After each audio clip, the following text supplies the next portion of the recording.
Hi, I'm KJ. I'm an interior designer based out of Mumbai.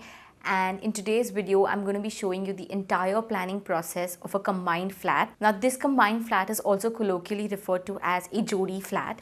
And the flat that I'm going to show you has been created by merging two adjacent 1 BHKs. Now, buying two adjacent flats with the intent of merging the two is quite a common trend because everybody prefers the expanse that it offers if you were to knock down the common wall in between. But you can't be like, chalo, let's just knock down that center wall without really confirming if you're allowed to do so. And say you were not supposed to break that wall and you've gone ahead and done it. You may have to face ugly legal repercussions and you don't want to go down that rabbit hole. So whether you have to just create a small path through between the two flats which does not require a lot of breakage work, or if you want to knock down that entire wall, in both cases you need to take prior permission from the structural consultant, the architect, the housing society, and also the local authorities before you do any such thing. So in this video, I'm going to show you how you can combine the two flats to create that expansive living room. And I'm also going to show you how you can make some smart changes throughout the flat to create a very efficient layout. And I'm going to show you all of this via some 3D illustrations. So let me take you through the original floor plan with the two adjacent 1 BHKs. Now each of the unit has a living room, a kitchen, a powder room, and a bedroom with its toilet.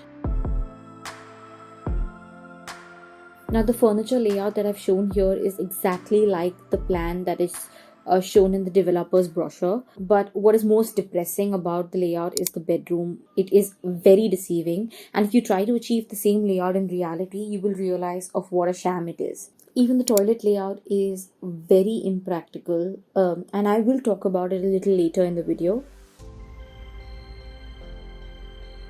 So let's talk about this common wall between the two flats which we intend to knock down. Now this wall is a brick wall and it is not a load bearing wall, and it is placed under the entire span of this beam.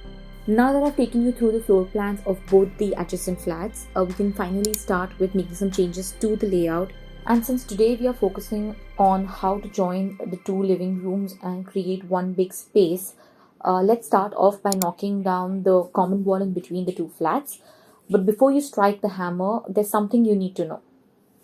So it was okay to knock down the common wall between the two flats because A, it's not a load bearing wall, and B, the absence of the wall may not cause any sagging of the beam. Even as interior designers, we too get structural consultants on board and get the plan vetted by them. And only once we have an okay from the structural consultant, we draft a new proposed plan, share it with the client, and so that they can further forward it to the housing society and a local authority like the BMC if it's a Mumbai project. And only once you have their blessings can you start work, especially knocking down of any walls. Please make sure you do this because they have the power to stop the work, and this is only going to further delay your project. So in conclusion, whether it's a small change or a big change, just get it verified in writing by a structural consultant. And say you plan to renovate your house with the help of a contractor, please do not assume that he has the qualification or the knowledge to advise you whether or not to break any walls. And don't try to save on the fees of the structural consultant because it is negligible in the grand scheme of things, and because any incorrect move can really affect the structural integrity of the building, and it can be dangerous for you as well as the other residents of the building. Now many people may prefer a grand large door by combining the two main doors, and it can look quite nice actually if the proportions work well, but if they don't, it could look very squatty. Secondly, now each of these units is a compact 1 BHK, which means that it's not really a very large flat, and hence every inch of space is precious. And so I would rather have one door so that the wall space that I achieve by blocking one of the doors can be used for something. Okay, so the plan is that out of the two kitchens that we have, I plan to retain the one on the left as the kitchen and the one on the right I'm going to use for something else. I plan to keep the master bedroom on the right side and use the one on the left as a secondary bedroom It could be a kid's bedroom. Okay, now what I don't like about this is that you have to go through the kitchen to access the bedroom on the very far end. So initially I was like, let's just enclose the kitchen with a drywall partition and a door. But then the width of the kitchen was not as much to fit in a standard sized door. So I decided to let go of the door and the partition on the right, but I retained the partition on the left because at least it blocks the visibility of the kitchen to a certain degree. What it also does is that it allows me to shift the bedroom door a little more towards the kitchen side, and so you're not walking straight into the bedroom because there is a passage and then you enter the main bedroom space.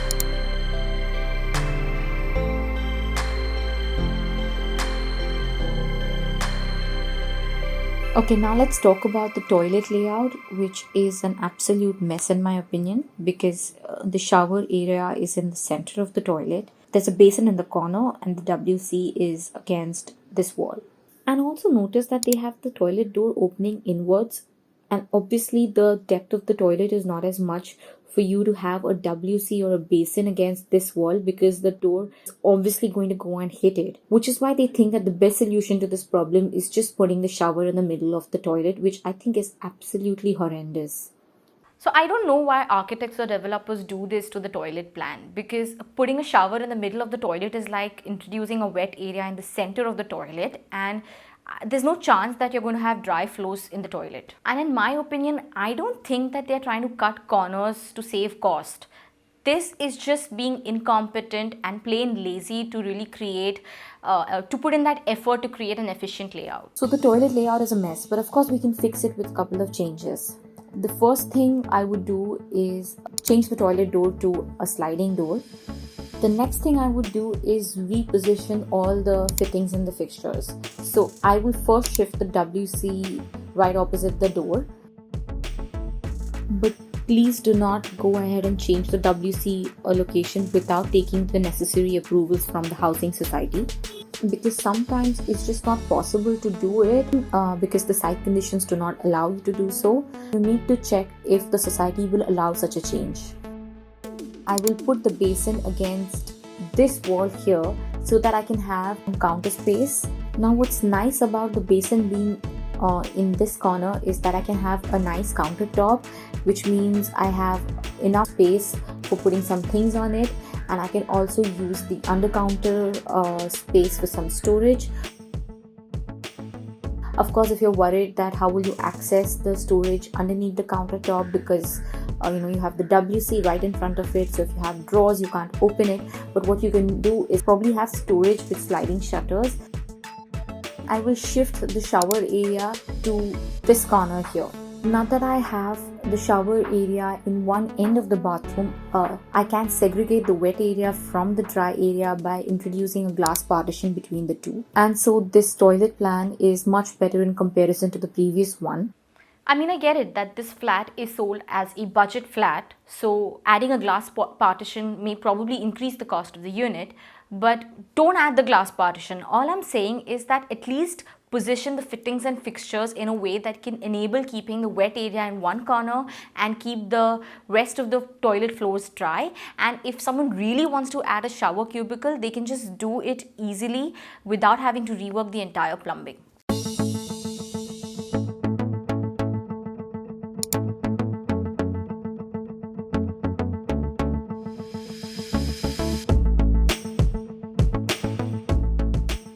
We have two powder rooms, so I plan to retain the one on the right as the powder room and use the one on the left as a utility room, which can house your washer, dryer, and also a small basin if needed.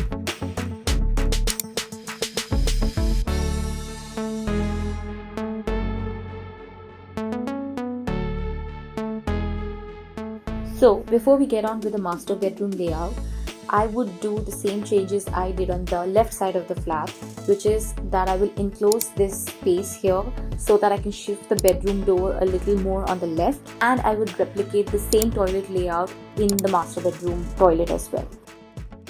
Now I've spoken about this earlier in the video that the bedroom furniture layout shown in the builder's brochure is absolutely gimmicky. There is no way that you can replicate the same layout in a bedroom of this size. And coincidentally, the size of this bedroom is exactly like the size of a bedroom I've shown in a previous video, which is titled How Builders Cheat Home Buyers. And in that video, I've shown how you can design the bedroom to circumvent this issue. You should definitely check it out because this bedroom has the exact same issues. So this layout with the wardrobes on either side of the bed is kind of your best bet. And if you've seen my previous video, you'll know why. Moving on, there are endless possibilities with what you can do with that extra bedroom. You could make it a study room or a prayer room or a workout room. I mean, it's up to you.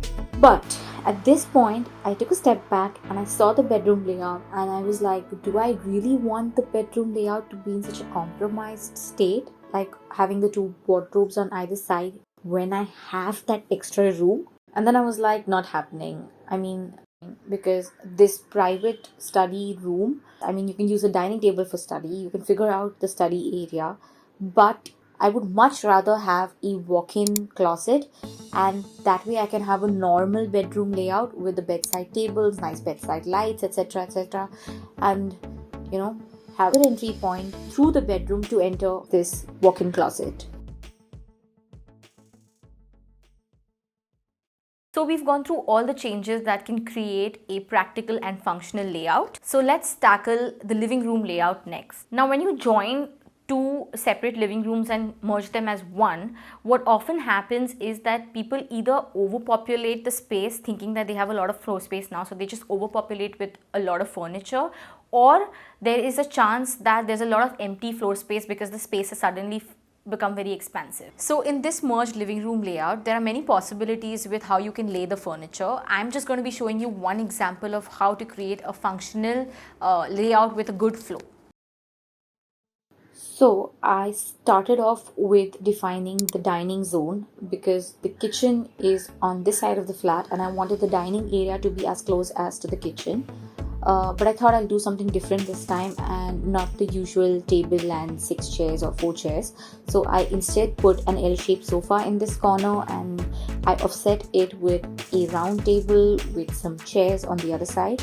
And I thought I'll do the sideboard again closer to the dining table but not necessarily next to the dining area.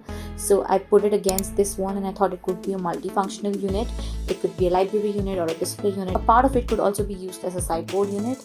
The next I put in a central seating area, leaving enough passage around it to access the library unit and the TV unit.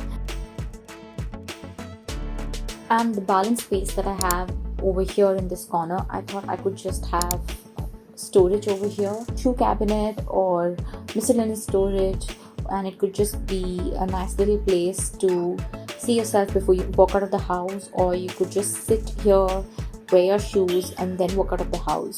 So which is why there's this bench here with a poof, and I always like the idea of some floating furniture pieces. So these dining chairs over here can then also be moved on this side of the space and you can have a nice little seating area here as well, or you can also shift these dining chairs and have 2 extra seats in the main seating area as well. So that way you have like a mix of seating areas and it's not really overpopulating the space, but at the same time you have good amount of circulation space around these furniture pieces. And I'm really loving the idea of having separate independent zones which kind of work really well together as a whole.